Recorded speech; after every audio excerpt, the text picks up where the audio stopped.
Hi, Lori. Thank you for joining us today. Hey, Phil, thank you for inviting me again. It's so nice to chat with you again. Indeed, it is. Allow me to introduce you. On May 23rd, 2009, 53-year-old Lori Schneider became the first person in the world with MS to summit Mount Everest. Lori is also the first person with MS to complete the 7 summits by scaling the highest peak on each continent. But she didn't stop there. She formed a company called Empowerment Through Adventure, which offers organized adventure trips for people of all abilities, including those with MS and Parkinson's disease. Lori has led a leap of faith expedition to the top of Mount Kilimanjaro with 13 other women and men with multiple sclerosis and Parkinson's disease. And in 2017, she brought 45 people to Canada for customized helicopter-assisted hiking in the remote Bugaboo Mountains. She'll be bringing another group back to the Bugaboos in July of this year. If you're interested in joining this expedition, which is for people of all abilities, you'll find details at the bottom of this interview. So, Lori, tell us about the day that everything changed, the day that you woke up numb from multiple sclerosis. I still remember that day so well, Phil. It was a real defining moment in my life. I was getting ready to get up in the morning, get out of bed, and get on a treadmill to start my exercising because secretly I was training to climb another mountain, and swung my legs out of bed, and I was numb on one entire side of my body, as if someone had drawn a line. One side was numb and the other wasn't. And I called the doctor and I explained what happened, and they said, well, if it's still like that tomorrow, come into the emergency room and we'll check you out. So I tried not to worry. Next morning, the whole day and following morning, I was still numb and my vision was really blurry. I was having trouble with motor activities. I just felt out of sorts. I went in, and eventually they told me that I had multiple sclerosis. And when they told me that, fear set in terribly. And I ran away from my whole life. I'd been a teacher for 20 years. I'd been married for 22 years. I sold my house. I left everything behind in fear that I wouldn't be able to walk soon. Wow, it's ironic that you dealt with your fear of not being able to literally walk by figuratively running, as in running away from the life you've been living. How long did that process take to recreate your whole life?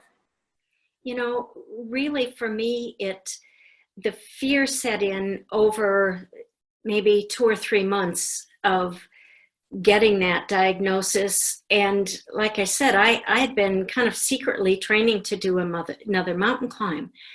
And I didn't want to tell anybody that the doctors had just told me that possibly in a year I'd be in a wheelchair. And so I kept training, and I was going to be climbing Mount Aconcagua, the highest peak in South America, which is close to 23,000 feet. And I was going to do it with my father. So I didn't even tell my family about the diagnosis for about 6 months. And then when I finally got the courage to say those 2 letters, MS, out loud to my family, I said that I had to go and prove to myself that I still had some control over my physical life. So my dad and I flew to South America almost a year after the time that I'd been diagnosed, and I'd been working out and training and trying to keep up my strength as best I could. And nearly a year to the day of that first episode when I woke up numb was the day I stood on top of Aconcagua. And I told myself, if you're strong enough to climb a mountain like Aconcagua, you're strong enough to accept the fact that you have multiple sclerosis, and stop being ashamed of it, and stop being embarrassed, and stop hiding it. So that mountain changed my life, and it changed my attitude about my MS, and it really got me over the fear of what would become of me. Wow. Well, I'm just amazed by your adventurous, indomitable spirit. What was your experience with mountain climbing before that diagnosis, and what was your inspiration to climb mountains in the first place? Well, for me, it started back when I was in high school, and my dad was pretty athletic. He was a runner, and he used to invite me to run with him before I'd go to school in the morning, and lasted off and on for a couple of years. But I remember one day he came home and he said, someday I want to go to Africa and climb Mount Kilimanjaro. And I love my dad dearly. And I said, someday I'll go with you. Well, 20 years later, I was on a 2-year backpacking trip around the world. I'd taken a leave of absence from my job, and my dad and I decided to meet in Africa. And if we were to make it to the top of Kilimanjaro, we were going to summit on my dad's 61st birthday. So we trained really hard for a year, met up in Africa, and we in fact did summit on my dad's 61st birthday. So he was really my inspiration to start. But then with Dad, a couple of years later, he kept talking about maybe we should do another one. And it's funny, how something is so difficult that you kind of block it out of your mind. Well, our first attempt at Kilimanjaro, we almost didn't make it. We were so exhausted. We joined arm in arm, and we literally, dragged each other to the summit. And so, it was very difficult because the elevation at over 19,000 feet, you don't acclimatize slowly like on bigger mountains. So anyway, a couple of years later, he wanted to climb another mountain. And that was the time when I woke up numb with the MS when I was training for Aconcagua. But Dad was really the start of it all. And he's always been such a guiding light in my life to move beyond what you thought you could do. And my mom too. They were both my biggest fans. So it was pretty wonderful to have their support through life. In here, I always thought that MS stood for multiple sclerosis, not mountain summits. And I recall that you told the elementary school kids you taught that those initials stood for something else too, right? I did. I used to say it stands for mostly strong, because so many of us are possibly strong in one area or not. And I remember when they heard that I'd been diagnosed with MS, they didn't know what it was, and it was scary, and it was a hard thing for me to accept, let alone telling 5- and 6-year-old children. And so I said it just meant that I was mostly strong, and most days I would be strong and could do everything, and some days might be a little harder. Well, when did you finally let go of the fear and pain of being diagnosed with MS? I think for me, it really was after that climb of Aconcagua, because I was so afraid that I wasn't going to make it. And after summiting that mountain, I came back down, and the local newspaper wanted to interview me. And they said, oh, we want to talk about this climb of Aconcagua. And I looked at the woman and I thought, it's time to just be honest and open up about it. And I said to her, yes, and by the way, I was diagnosed with MS a year ago. And I still remember her saying, whoa, sit down, different interview. We're going to change it up a little here. And she had me tell about my MS experience.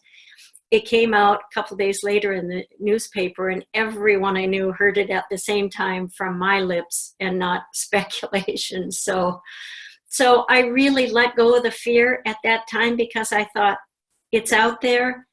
I have to just move forward in my life. And the only way I can do that is by being honest with others, but also being honest with myself, and stop expecting myself to live up to other people's expectations. You know, none of us are perfect, and I can't fake being perfect in front of somebody. And I needed to just start living my life the way I wanted to. Well, nearly 300 climbers have died on Everest, with most of those bodies still remaining on the mountain. And given those staggering statistics, why climb Everest? And I assume that you have a more nuanced, thoughtful answer than George Mallory, who died on Everest in 1924, and who, when asked that question by a newspaper reporter, famously answered, "Because it's there." Yes, because it's there. Well, it is there. I had no intention of ever climbing Everest, first of all. As a teacher, I have always been a goal setter. And when I started climbing, once I realized that it was something that I enjoyed, I thought, I'm going to climb 6 of the 7 summits. So the 6th, the highest peak on 6 continents. But I'm never going to do Everest because it's too hard and it's too dangerous. And then I thought, my whole life, 20 years as a teacher, my message to kids, special ed, first and second graders, kindergartners, all of the children that I worked with, my message to them was believe in yourself and don't be afraid to try. And I thought, I have to give myself permission to try. So for me, it was a matter of getting myself in the best physical shape that I could do. So I trained for a year. And previously, I'd been climbing other mountains, lesser mountains, but to try to get myself in shape. But then once I got to Everest, I let go of the outcome, and I thought I just have to believe in myself, and it doesn't matter if anyone else does or not. I just have to go and give it my best shot. And for me, that's what we have to do with whatever it is that we're trying.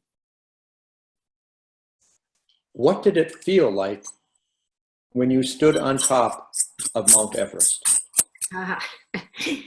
Good question. People always think that, the view is going to be wonderful or how amazing it was to be on top.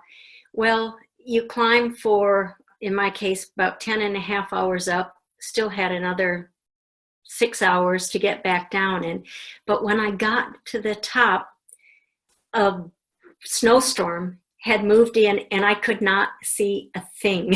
So after thinking about Everest for 16 years, ever since that very first climb in Africa with my dad, dreaming about what it would be like to stand on top of the world, I got there and couldn't see a darn thing. All I could really do was to look inside. And what I saw was this person who had become brave. 10 years prior was the time when I'd been diagnosed with MS and told I might not walk soon, let alone stand on top of a mountain, and the highest mountain in the world 10 years later. And I just realized that I had changed as a person and grew inwardly and really found my power in life finally, after a scary diagnosis and my life falling apart for a while after the diagnosis, I finally found my own power again. So you said your life fell apart, but really it was falling into place. And your relationship with fear is extraordinary. Are you afraid when you're climbing the biggest, most dangerous mountains today? Not really. I have a new attitude when I do these mountains. First of all, I go with the best climbing company that I can go with because they're in charge of reminding us of the hidden dangers. They can also look at a person objectively and say, you don't look good, you're done. And you have to say, yes, I'm finished, and believe them. But when I'm on a mountain, I realize that in order for me to stay strong on the inside, I can't let fear in. And that was really my mantra when I climbed. and you'd go for hours and hours and hours, and everything on Everest is scary. You know, I walked past the body of a famous climber, Scott Fisher, who was frozen in the ice, and something like that would have been enough to turn me around, or the crevasses or the avalanches. I mean, all of those things are scary, and mentally I just had to say, don't let the fear in. And I try to live my life that way now and prepare as well as I can, but then let go of the outcome and not let that fear rule your thoughts. Has your MS flared up during your mountain adventures, and what kind of obstacles have you had to deal with from a health perspective? You know, I'm one of the really lucky ones, Phil. I had every symptom in the book for the first year, all of the awful things associated with MS, the fatigue, the numbness and tingling, vision problems, tightness of chest, the coordination issues. But really, after the first year, I had some relapses for a couple of years, mostly with vision problems. But by the time I was climbing those big mountains, it was rare that I had any MS symptoms. I prepared by bringing medications along should I have problems, but I really was very lucky. And one of the things with mountain climbing is that you go slowly and you don't overheat. On summit days or the really long days, you push yourself beyond what you think your limits are, but your pace is slow, it's calculated, and you really can self-analyze as you go. So I've been extremely lucky, and everybody is not so lucky, because there are people with this disease who have a hard time walking upstairs or across the room.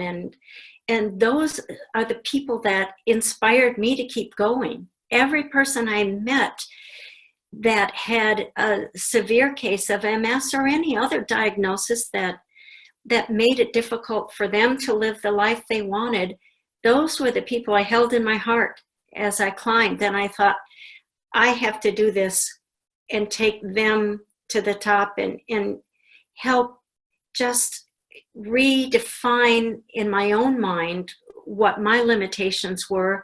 And then down the road, help other people find some things that motivate them and kind of get back in the game of life again. Well, along those lines, what is your motivation for creating empowerment through adventure and organizing these trips? You know, really for me, it's to pass on what I learned about believing in myself to other people who are dealing with diseases or illnesses, because I felt like my life was over when I got diagnosed. And so many people feel that way at first. And, you know, it's a legitimate feeling. It's very, very scary to hear that you've got something happening that can significantly change the way you live your life. But after I climbed Everest, I thought, okay, I finished that goal. I did what I set out to accomplish. Amazingly, you know, in my own mind, that my body let me do that. But I thought, I don't need to climb any more mountains. I don't need to prove anything else to myself.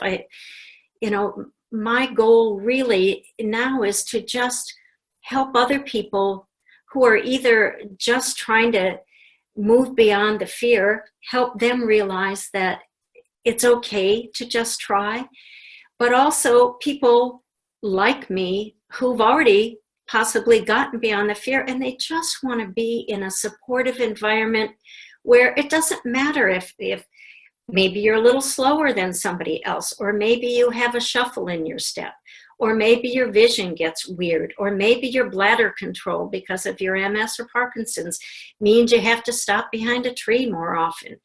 I wanted to create a safe, loving, supportive environment where we could get together and nobody's judging us. So that was really the reason I started doing these trips. And I believe that's such a powerful thing that we can share with one another and pass along to each other, just unconditional support and caring. Well, it sounds like you extended that goal and that perspective by writing your book after the Kilimanjaro climb in Africa with people who had MS and Parkinson's disease. Tell us about that book and what kind of changes did you see in the people who went on the trip with you?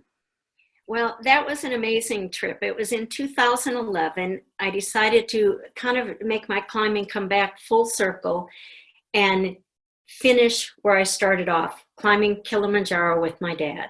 So in 2011, I asked my dad if he would come back to Kilimanjaro with me, and we would bring a group of people with MS and Parkinson's, and then support friends to come along as well to climb that mountain. So we hired a wonderful climbing company to take care of the logistics. Then I got together, we had 14 people with MS or Parkinson's disease, along with 14 partners who didn't have a label, but I kind of laugh at that because we all have something, you know. It can be, you know, high blood pressure. You could be a survivor of a disease from before. You might have, you know, emotional issues. You might have cognitive issues. I mean, there are so many things, and many people live with different things that would be considered disabling. But we went together, and almost everyone made it to the summit of Kilimanjaro. And when we came back down, it was such a life-altering event for all of us in the group, with or without a disease, that we wanted to share what we had learned with others. And so we wrote a book. It was called More Than a Mountain, Our Leap of Faith, because our team was called the Leap of Faith team. And in it, each of us wrote a chapter in the book, and we told of our own experience, you know, dealing with our own health issues or what motivated us to come along. And in the end, we thought, okay, we want to use this book to help others.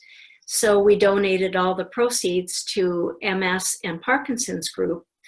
And we've donated to date over $20,000 from the proceeds, because 100% of the proceeds go to MS and Parkinson's organizations. So we were very thrilled to be able to share that with others and give them a little strength too. That's terrific. I did read the book, and it was very inspiring, all of those stories from people who had such challenges. Yeah. I have to hear. Right. But yeah, it was a really powerful time for all of us. And what I've loved about it, the trip didn't stop when we got home. Besides writing the book, every couple of years, most of the people in that group, we get together again for different activities and reunions. And last year, I brought a group of people to the Bugaboo Mountains, a trip that was so successful. That's why we're doing it again this year. But on that Bugaboo trip last year, many of the people on that trip were people from the original Kilimanjaro trip. And they wanted to come back and serve as mentors to new people coming and remind them that we're all here to support one another and really to move beyond those labels and feel our own empowerment in our lives. So it was a great full circle event in my life and theirs too.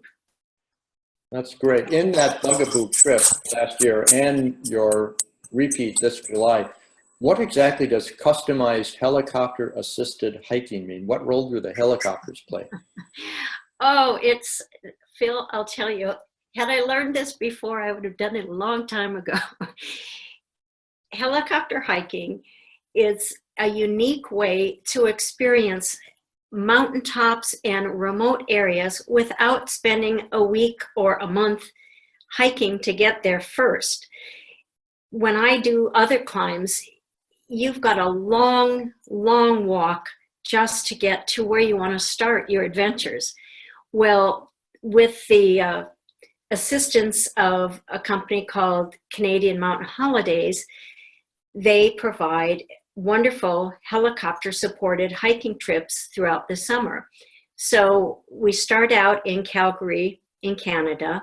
They pick us up by coach bus and they take us to the helicopter landing pad, which is kind of in the Banff Lake Louise area. Then we fly by helicopter to a beautiful lodge, only accessible by helicopter. They get us set for our mini escape by giving us hiking boots if you need them, rain gear, free of charge, hiking poles, backpacks, everything that you'll need to hike with.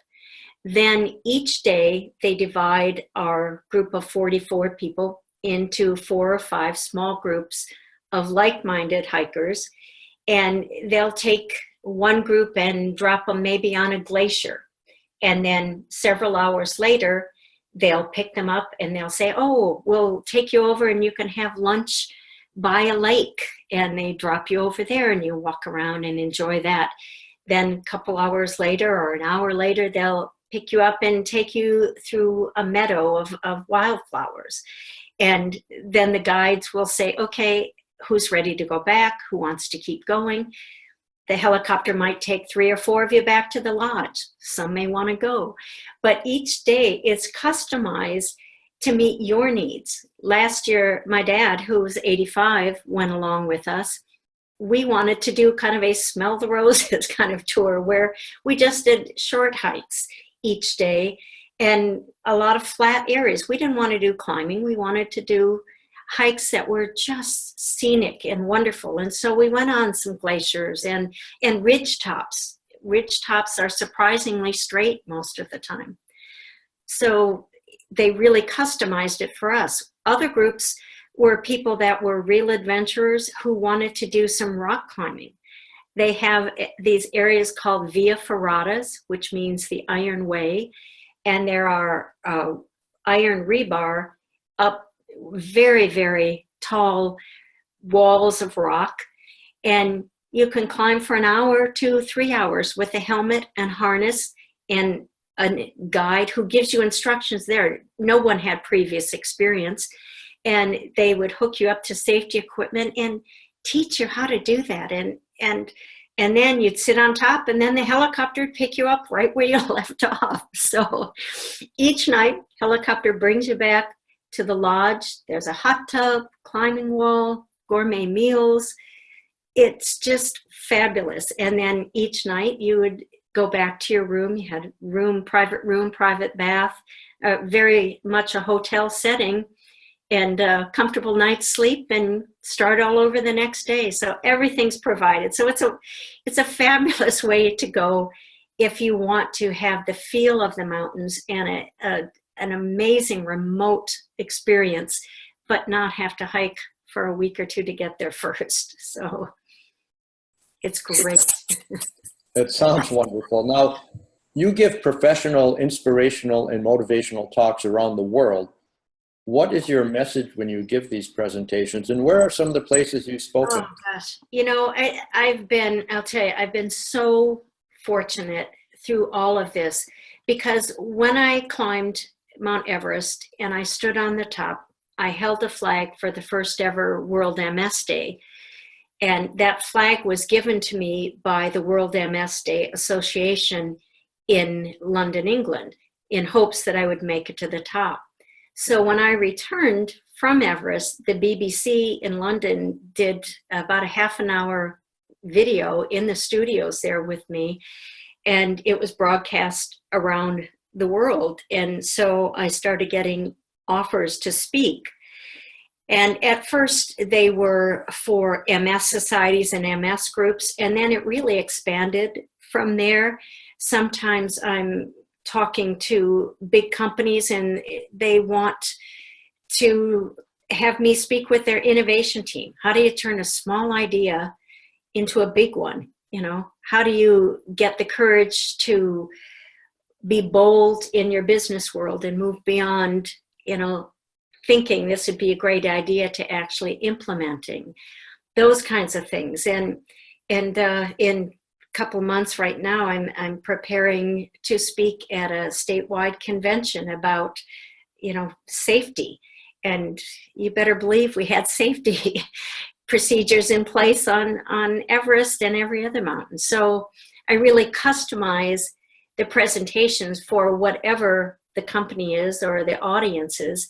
But my message is always the same. It's moving beyond what you thought you could do and just getting out there and trying and not being afraid to try and not being afraid to push your own boundaries a little bit and really reach the top of your personal game and reach your goals, whatever they are. Mountain climbing is my thing, but it's not most people's thing. And the message isn't about mountain climbing. It's about just believing in yourself. And that's a very powerful message. How can people contact you to say hello, get more information about a speaking engagement, or maybe join your helicopter hiking group in July? Well, we can put the information, the website, and also my email on your site, Phil. I hope that will work. A couple good ways to get more information about my speaking is my speaker website, lorischneider.net, LORISCHNEIDER.net. I also have an Empowerment Through Adventure Facebook page, and my personal email is on that because I'm a one-person show. I'm the one that answers all of the emails, and I would love to invite all of you to come along with us. We have people from all walks of life, all abilities. We even have some that just wanted to go and get dropped by a lake and sit for a couple hours and read a book while their friend or their spouse did some hiking. I mean, there's so many options, and it's such a great opportunity on this bugaboo trip.